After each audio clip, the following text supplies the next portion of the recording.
নমস্কাৰ সকলোকে আকৌ এবাৰ মোৰ ইউটিউব চেনেললৈ স্বাগতম জনাইছোঁ। বেচিক অফ কম্পিউটাৰ পাৰ্ট 3 আন এক নতুন ভিডিঅ'লৈ আপোনালোকৰ মাজলৈ মই আহিছোঁ। আশা কৰোঁ এই ভিডিঅ'টো আপোনালোকে শেষলৈ উপভোগ কৰিব। আজিৰ পাঠটোৰ নাম হৈছে পাৰ্টছ অফ এ কম্পিউটাৰ, কম্পিউটাৰৰ অংশসমূহ। কম্পিউটাৰৰ অংশসমূহ মূলতঃ তিনিটা ভাগত ভাগ কৰিব পাৰি: ইনপুট ডিভাইচ, আউটপুট ডিভাইচ আৰু চেণ্ট্ৰেল প্ৰচেছিং ইউনিট। প্ৰথমতে আমি ইনপুট ডিভাইচৰ বিষয়ে আলোচনা কৰিম।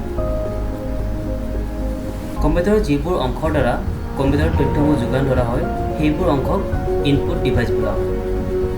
ইনপুট ডিভাইচৰ উদাহৰণসমূহ হৈছে mouse, keyboard, joystick, light pen, touchpad, microphone, trackball, scanner আৰু ডিজিটেল কেমেৰা। সচৰাচৰ আমি মাউচ আৰু কীবৰ্ড প্ৰয়োগ কৰোঁ।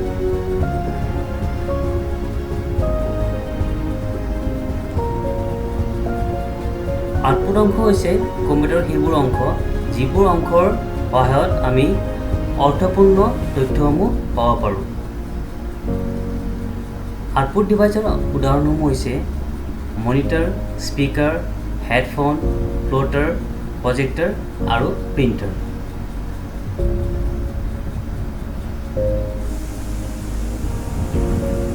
চেণ্ট্ৰেল প্ৰচেছিং ইউনিট, চমুকৈ CPU। CPU হৈছে এটা কম্পিউটাৰৰ মূল অংশ। CPUৱে কম্পিউটাৰৰ সকলোবোৰ কাম সম্পাদন কৰে। CPU কম্পিউটাৰৰ মগজু বুলিও কোৱা হয়।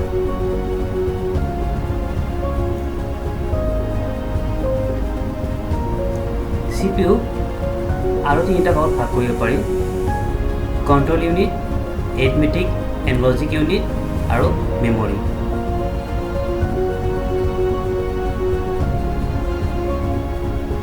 প্ৰথমতে আমি কণ্ট্ৰল ইউনিটৰ বিষয়ে আলোচনা কৰোঁ। কণ্ট্ৰল ইউনিটে আমি দিয়া ইনষ্ট্ৰাকশ্যনসমূহ গ্ৰহণ কৰে আৰু কম্পিউটাৰৰ বিভিন্ন অংশলৈ সেইবোৰ প্ৰেৰণ কৰে। যেনেদৰে এটা কোম্পানীত মেনেজাৰ এজনে সকলোবোৰ কৰ্মচাৰীক পৰিচালনা কৰে, ঠিক তেনেদৰে এটা কম্পিউটাৰত কণ্ট্ৰল ইউনিটে মেনেজাৰ এজনৰ দৰে কাম কৰে। ইয়াৰ পিছৰ ভাগটো হৈছে এৰিথমেটিক এণ্ড লজিক ইউনিট। কম্পিউটাৰত এই ইউনিটটোৱে এজন একাউণ্টেণ্টৰ দৰে কাম কৰে। যেনেদৰে এটা কোম্পানীত একাউণ্টেণ্ট এজনে হিচাপসমূহ ৰাখি যায়, ঠিক তেনেদৰে কম্পিউটাৰৰ সকলোবোৰ গণনা কাৰ্য এইটোৱে পালন কৰে।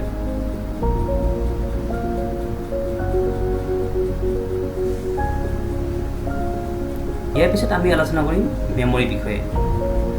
কম্পিউটাৰৰ এবিধ অতি প্ৰয়োজনীয় অংশ হৈছে মেমৰি। কম্পিউটাৰৰ সকলোবোৰ তথ্য মেমৰিত সংৰক্ষণ হৈ থাকে। মেমৰিসমূহক দুটা ভাগত বিভক্ত কৰিব পাৰি: প্ৰাইমেৰী মেমৰি আৰু ছেকেণ্ডেৰী মেমৰি।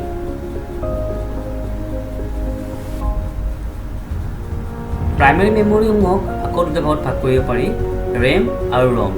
ৰেম আৰু ৰমৰ বিষয়ে অলপ পিছতে আমি বিতংভাৱে আলোচনা কৰিম।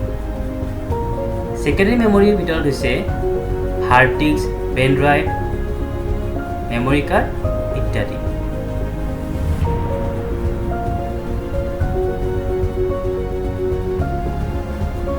এতিয়া আমি ৰেম আৰু ৰমৰ বিষয়ে আলোচনা কৰিম। ৰেমৰ সম্পূৰ্ণ নামটো হৈছে ৰেণ্ডম এক্সেছ মেমৰি। ই হ'ল এবিধ ভলাটাইল মেমৰি। যেতিয়া আমি কম্পিউটাৰ এটা ছুইচ অফ কৰি দিওঁ, ৰেমত সংৰক্ষণ হৈ থকা সকলোবোৰ তথ্য হেৰাই যায়। ৰেমক আমি টেম্পৰাৰী মেমৰি বুলিও কওঁ। ৰমৰ সম্পূৰ্ণ নাম হৈছে ৰিড অনলি মেমৰি। ই হ'ল এবিধ নন ভলেটাইল মেমৰি। আমি কম্পিউটাৰ এটা ছুইচ অফ কৰি দিলেও ৰমত থকা সকলোবোৰ তথ্য কেতিয়াও হেৰাই নাযায়। ৰম হ'ল এবিধ পাৰ্মানেণ্ট মেমৰি।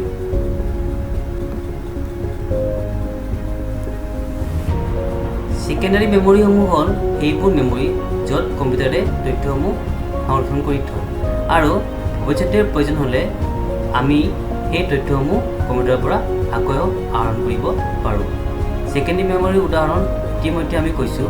ইয়াত কেইটামান আৰু উদাহৰণ দি থোৱা আছে, যেনে hard disk, CD, DVD, SD card, pen drive, floppy disk etc.